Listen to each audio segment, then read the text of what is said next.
नमस्कार दोस्तों, आईएएस आप पर आप लोगों को स्वागत करता हूं। डेडिकेटेड प्रीलिम्स प्रोग्राम के अंदर हम कवर कर रहे हैं 1000+ current affairs for UPSC prelims 2021। तो ये 6th पार्ट है।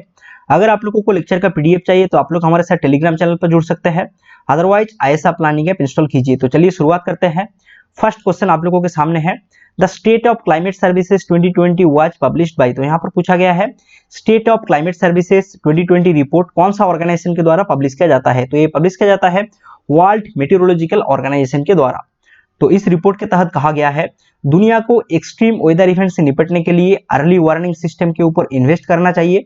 इसके साथ साथ good quality warning system provide करना चाहिए लीस्ट डेवलप कंट्री, खास करके स्मॉल आइसलैंड कंट्री को। Next question, question number 2, the new foreign trade policy will come under the administrative domain of. तो नया फॉरेन ट्रेड पॉलिसी फॉर्मुलेट किया जा रहा है, तो ये आएगा ministry of commerce and industry के एडमिनिस्ट्रेटिव डोमेन के अंदर।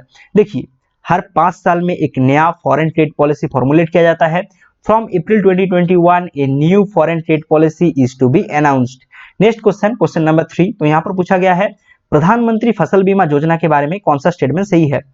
फर्स्ट स्टेटमेंट है it is a voluntary for all farmers. हाँ, ये बिल्कुल सही है, तो एक वॉलंटियर स्कीम है किसानों के लिए। सेकंड स्टेटमेंट है it provide special insurance cover for water stress area. तो ये भी बिल्कुल सही है, तो जहां पर पानी की बहुत कमी है वहां पर एक स्पेशल इंश्योरेंस कवर दिया जाएगा प्रधानमंत्री फसल बीमा योजना के तहत।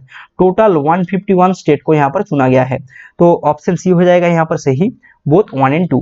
नेक्स्ट क्वेश्चन, क्वेश्चन नंबर 4, तो यहाँ पर पोलियो के बारे में 3 स्टेटमेंट दिया गया है। पूछा गया है कौन सा स्टेटमेंट यहाँ पर सही है।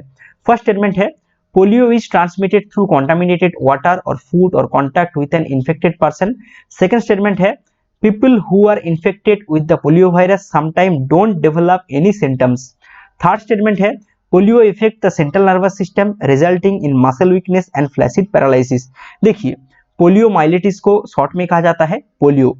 तो पोलियो एक इन्फेक्शियस डिजीज है। कैसे होता है? कॉन्टामिनेटेड वाटर से हो सकता है, कॉन्टामिनेटेड फूड से हो सकता है, या फिर इन्फेक्टेड पर्सन से हो सकता है।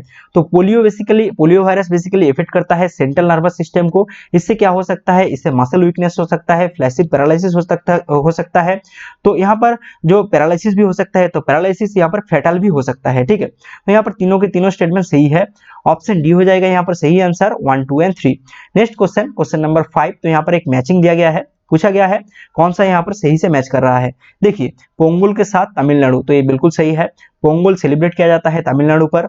नेक्स्ट है मेघ बिहू, मेघ बिहू के साथ है आसाम, तो मेघ बिहू सेलिब्रेट किया जाता है आसाम पर। और थर्ड है लोरी, लोरी कहाँ पर सेलिब्रेट किया जाता है? पंजाब पर। तो यहाँ पर तीनों की तीनों मैचिंग सही है। ऑप्शन सी हो जाएगा यहाँ पर सही, 1, 2 and 3 only. Next question, question number 6, Param which recently seen in news. देखिए, पारम क्या है? पारम एक स्टार्टअप इंडिया इंटरनेशनल समिट है। ठीक है, तो पारम लॉन्च किया गया है department for promotion of industry and international trade, ministry of commerce and industry के द्वारा। नेक्स्ट क्वेश्चन, क्वेश्चन नंबर 6, तो यहाँ पर दिया गया है नेशनल स्किल डेवलपमेंट कॉर्पोरेशन के बारे में कौन सा स्टेटमेंट सही है। फर्स्ट स्टेटमेंट है NSDC was set up by the ministry of finance as public private partnership model. Second statement है ministry of skill development and entrepreneurship, MSD short में कहा जाता है, hold 49% of the share capital of NSDC while the private sector has the balance. देखिए, NSDC ये setup किया गया है मिनिस्ट्री ऑफ फाइनेंस के द्वारा पब्लिक प्राइवेट पार्टनरशिप मॉडल पर, मतलब कि पीपीपी मॉडल पर इसका गठन किया गया था। ठीक है, तो एनएसडीसी के 49% शेयर है एमएसडी के पास, मतलब कि ministry of skill development and entrepreneurship के पास, और 51% शेयर है प्राइवेट सेक्टर के पास, मतलब कि ये गवर्नमेंट नहीं है, ये एक प्राइवेट सेक्टर है। तो एनएसडीसी का एम क्या है? तो एनएसडीसी का मकसद है to promote skill development by catalyzing creation of large quality and for profit vocational institute. ठीक है, तो यहाँ पर दोनों के दोनों स्टेटमेंट सही हो जाएगा। ऑप्शन सी हो जाएगा यहाँ पर सही, both 1 and 2। Next question, question number 7, तो यहाँ पर दिया गया है Skoch challenger award for best performance in e governance is given to which of the following. देखिए, Skoch challenger award best performance in e governance के लिए इस साल दिया गया है मिनिस्ट्री ऑफ ट्राइबल अफेयर्स को। तो यहाँ पर टोटल 3 गोल्ड अवार्ड दिया गया है मिनिस्ट्री ऑफ ट्राइबल अफेयर्स को। तो मिनिस्ट्री ऑफ ट्राइबल अफेयर्स के द्वारा कुछ इनिशिएटिव लिया गया था। क्या क्या इनिशिएटिव है? एम्पावरिंग ट्राइबल ट्रांसफॉर्मिंग इंडिया, और एक इनिशिएटिव है eco rehabilitation of tribal villages through innovative design in water management using ice stupa. तो आइस तुपा बहुत यूज होता है लद्दाख पर। ठीक है, तो जनरली वाटर को स्टोरेज किया जाता है आइस तुपा के फॉर्म में। ठीक है, next question, question number number 8 तो यहाँ पर दिया गया है which of the following country is not a part of G7। तो यहाँ पर पूछा गया है G7 का पार्ट कौन सा देश नहीं है, तो G7 का पार्ट नहीं है चाइना। देखिए G7 जनरली G7 को कहा जाता है ग्रुप ऑफ 7 कंट्री। कौन कौन सा वो कंट्री है, कनाडा है, फ्रांस है, जर्मनी है, इटली है, जापान है, यूनाइटेड किंगडम है एंड यूनाइटेड स्टेट है। तो इसका गठन किया गया था 1975 में, एक इंटर गवर्नमेंटल ऑर्गेनाइजेशन है। तो कनाडा ने ज्वाइन किया था 1976 में और यूरोपियन यूनियन ने ज्वाइन किया था 1977 में। तो 47 G7 समिट होने वाला है यूके पर, तो इंडिया G7 का पार्ट नहीं है, तो इंडिया इस साल गेस्ट के तौर पर हाजिर रहेगा। ठीक है, next question, question number 9, what is Rakshita which is recently seen in news. तो हाल ही में रक्षिता का नाम बहुत न्यूज में आया था। तो रक्षिता क्या है, रक्षिता एक बाइक एम्बुलेंस है, डेवलप किया गया है DRDO के द्वारा और रक्षिता को सौंप दिया गया है CRPF को। ठीक है, तो Rakshita will provide life saving aid for evacuation of injured patient from low intensity conflict area. ठीक है, नेक्स्ट क्वेश्चन, क्वेश्चन नंबर 10, तो यहाँ पर पूछा गया है Which of the following ancient Indian personality is named as the father of Indian medicine by the historian। तो यहाँ पर पूछा गया है, यहाँ पर 4 एंशियन इंडियन पर्सनालिटी का नाम दिया गया है, पूछा गया है इनमें से किनको कहा जाता है the father of Indian medicine. तो the father of Indian medicine कहा जाता है सुश्रुता को। ठीक है, तो सुश्रुता को कहा जाता है father of cosmetic surgeon of India. देखिए एम्स दिल्ली में क्या किया गया है, एम्स दिल्ली में एक न्यू वार्न वार्ड और एक प्लास्टिक सर्जरी वार्ड का गठन किया गया है। ठीक है, तो इसका नाम रखा गया है सुश्रुता। तो सुश्रुत का समयकाल था 7 से 6 सेंचुरी BC के आसपास। तो इनको कहा जाता है फादर ऑफ इंडियन मेडिसिन, इसके साथ साथ कहा जाता है फादर ऑफ प्लास्टिक सर्जरी। तो इनके द्वारा एक बुक लिखा गया था जिसका नाम है सुश्रुत संहिता।